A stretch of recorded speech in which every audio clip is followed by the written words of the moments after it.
Thank you, Chair. Esteemed shareholders, guests. Once again, we note that the past year was an eventful one, to say the least. Investor has been building leading companies for over 100 years through downturns and upturns in the business cycles, through technological shifts and different situations in the world around us. And just as Jacob mentioned, there is certainly no lack of challenges, geopolitical tensions, including 2 and more ongoing wars being waged, protectionist tendencies, sharpened competitive including ever more powerful Chinese competitors, and a technological shift with AI, which is perhaps the greatest shift witnessed since the electrification. The list goes on and on. In a world such as this, we and our businesses need to be able to deal with 2 things at the same time. We need to be flexible and we need to adapt to deal with the world around us the way it looks here and now. And at the same time, we need to keep focus on the cap that we've set for us. Many of our companies, for example, need to deal with an increase in oil prices and disruptions of supply chains as a result of the conflict in the Middle East, while at the same time maintaining their focus on R&D. If we and our companies can succeed with sufficient speed moving forward, we can continue to build values for people and for the community by building strong and sustainable companies. 733,000 shareholders have chosen to show us confidence. We are grateful and proud of this. And as Jakob pointed out, we sense the responsibility. We're also proud to be an important part of a relevant ecosystem, which is unique. Since 1917, the Wallenberg Foundations have been the largest owner of Investor, with the aim of promoting Sweden's development in R&D. All in all, the foundations have granted over 50 billion Swedish kronor allocated to long-term investments between research and industry. Investors' role in the ecosystem is basically to build strong and sustainable, resilient companies that will build value and generate an increase in dividend over time to the foundations and to the other more than 733,000 shareholders. This is the core of Investor. World-class companies with strong market positions in attractive growth areas. Companies that build values for their customers, for Investor, and for Investor shareholders in the end. We often say that the way our companies perform, Investor also performs. As a result of the excellent work in our companies in 2025, 2025 was a strong year also for Investor. It was indeed a year with high levels of activity. Let me give you some examples. The listed companies generated a profit growth of approximately 9%. Several major investments were announced. For example, AstraZeneca's extensive investments in both R&D and production in both the US and China. Many companies completed add-on acquisitions in addition to organic growth. Wärtsilä and ABB are examples of companies who have also continued to fine-tune their activities by divesting business which were considered non-core. Our companies in Patricia Industries generated an organic sales growth of 4%. The profit decreased to some extent due to the headwinds from the weaker dollar. But in addition, there were a number of add-on acquisitions as a complement to organic growth here as well. Advanced Instruments acquired Nova Biomedical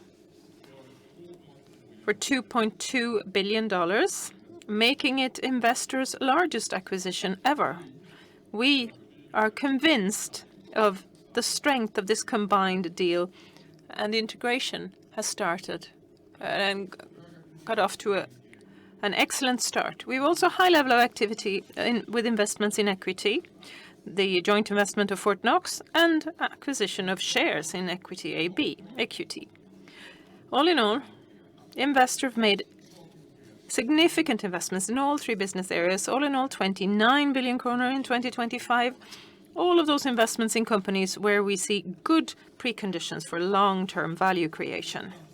Our net asset value was up by 14% and amounted to 1,087 billion kroner at the end of the year. The total return for the investor share amounted to 15%. And that's what I wanted to tell you about 2025. Investor has a clear, transparent strategy moving forward. The strategy has been made clearer and has been simplified, but the direction is the same. The overall objective is, of course, to generate an attractive total return to you as shareholders. And we do this by growing net asset value over time, pay a continuously increasing dividend, and by focusing on efficiency and sustainability. And to achieve all this, we focus on our strategic pillars, our framework for future-proofing, if you will. Performance, portfolio, and people are 3 P factors. Growing the net asset value is our single most important value driver over time. Over the past 5 years, net asset value is up by 14% per year on average. Profit growth and an increased cash flow in the companies are the final drivers behind net asset value and total return. When the companies develop well, it's a very gratifying task to be a shareholder and the CEO of Investor.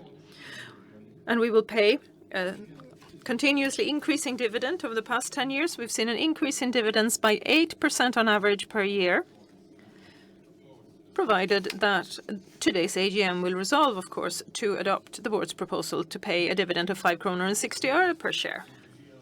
Efficiency and sustainability are integrated parts of our value creation. We have an efficient organization with low management costs, not least in relation to our total assets. This is important because it safeguards our capacity for investment and dividend payment. We are proud but never satisfied, and in that spirit we continue to constantly challenge our working methods, including to explore and implement AI, to build efficiency and take even better decisions over time. To us, sustainability is a basic prerequisite for long-term competitiveness, as we discussed earlier today. The transition towards a CO2 reduction and reduction of greenhouse gases is a way of building strong business while also benefiting the climate. And in 2025, we took several steps, very important ones, forward, and the work continues. We have 3 focus areas: climate and circularity, diversity and inclusion, and business ethics and governance. In climate and circularity, the company has reduced its direct emissions, Scope 1 and 2, that is, by 74% compared to 2016. Almost all the companies in our portfolio work in a systematic way with inclusion, and all companies have supplier codes of conduct. Our 3 different objectives support our overall objective of generation of attractive total return. And if we look at the situation so far, we follow the development on a continuous basis. It's the longer time elements which are more relevant to look at. The brighter parts, columns here represent the annual average return for the Class B shares. It is higher, as you can see, than the dotted line and the other columns. We see that we've overperformed the return requirements and the market. And let's remind us here as well that the important thing is to have good return over time, not to overperform the market, outperform it every single year. I would then like to talk a little bit more about our strategic pillars, the focus areas that are to help us to drive value creation and future-proof ourselves and our companies. Performance, portfolio, and people, our 3 Ps. Performance. It is about delivering results and profitable growth here and now, and at the same time invest in the future. As long-term owners, we have to be able to deal with both these things at the same time. Our company's capability to generate profitable growth is the single most important driver for net asset value over time, and it is about customer value and to what extent our companies can create that customer value so that we get profits that can then be invested so that we can future-proof activities. And future-proofing is about innovation, and very often our companies are market leaders thanks to the products and services they develop. And we have to continue, and the goal has to be to improve lives and business for our customers.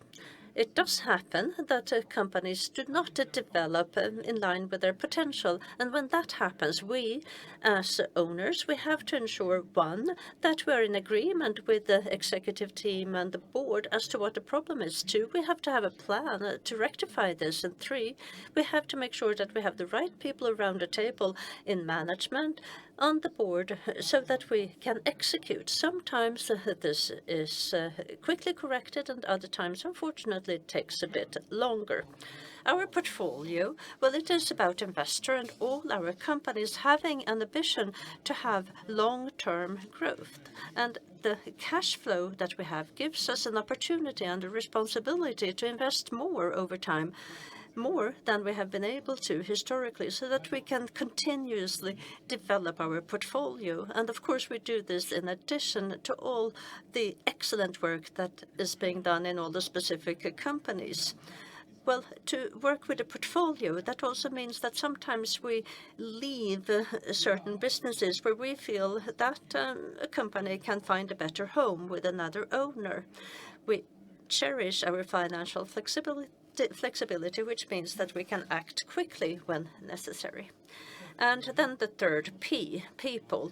We ensure that we have the right leadership by appointing a board of directors that appoint a CEO president. We have to have the right agenda and the right values to drive long-term value creation.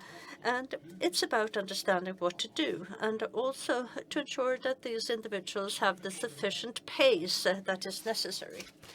And we maintain high business integrity, respect our values, and we do the right thing, even if it's difficult or even costs us in a shorter perspective. But in a perpetual perspective, there is never the right time to compromise on values. To embrace new technology, that is about creating the right preconditions for our companies and our employees so that we have the right skills and competences, investments and structures to drive innovation and test new things. So here we have our 3 Ps: performance, portfolio, and people. And this is what drives us forward. And our focus is always on going forward. And there are 3 areas that are of particular importance and that are of interest because this will have an impact on us and our companies for long term. Innovation. Innovation is absolutely decisive for competitiveness over time.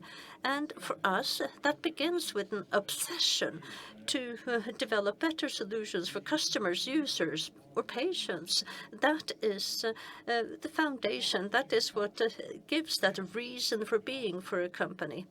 And here we have the right preconditions, but we also have sharp competition. We have already mentioned China. They used to compete with low costs and okay quality.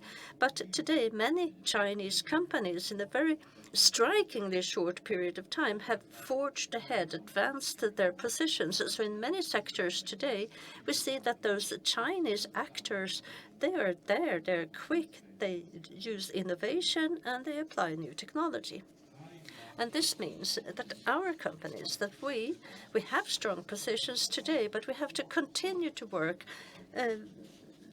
harder, more rapidly to stay ahead. Digitalization and AI. Well, here we have many opportunities in all our companies throughout the value chain, from R&D to production to aftermarket.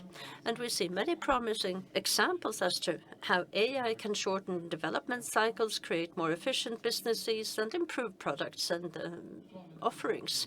Ericsson, for example, is using AI to optimize investments and operations of mobile networks. Sobi is using AI models to find new applications for their medicines.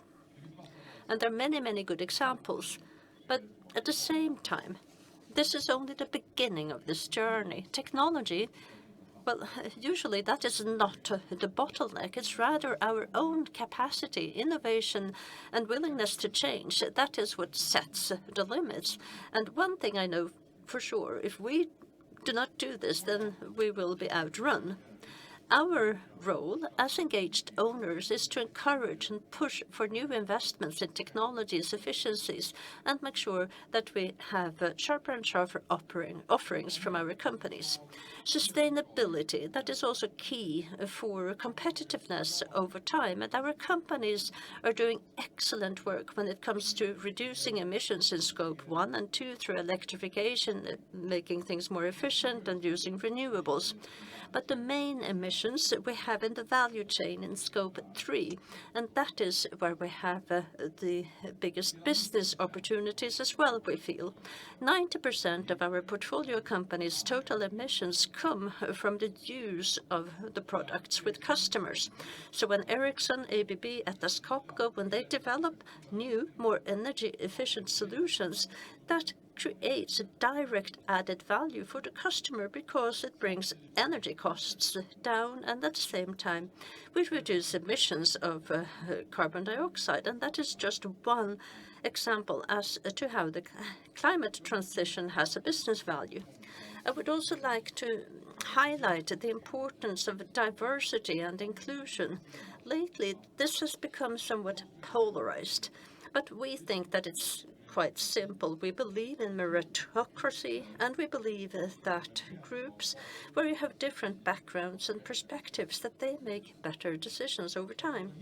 And to attract the most skilled co-workers, we have to recruit from that entire talent pool, and we have to make sure that everyone is given the same opportunity to develop, and that is why we stick to our ambition when it comes to diversity and inclusion. Finally, the world around us will continue to offer challenges, but we have seen from history that at the same time this creates opportunities for strong companies to forge ahead, to move forward. And our task is to navigate and also to catch those opportunities. We have a strong starting point, a clear purpose, a clear strategy. We have an attractive portfolio with strong companies, and we have a tried and tested ownership model. We have financial flexibility, and not least, we also have amazing co-workers at Investor and also in the companies. And here I would like to take the opportunity to extend a big thank you to all these people in the companies and in Investor. Your strong drive and your excellent work makes all the difference. We continue to have high ambitions as engaged owners in strong companies, and we continue to keep our focus on the 3 Ps, performance, portfolio, and people, and we have all the necessary preconditions to continue to create value for you, the shareholders. Thank you. Thank you for your confidence.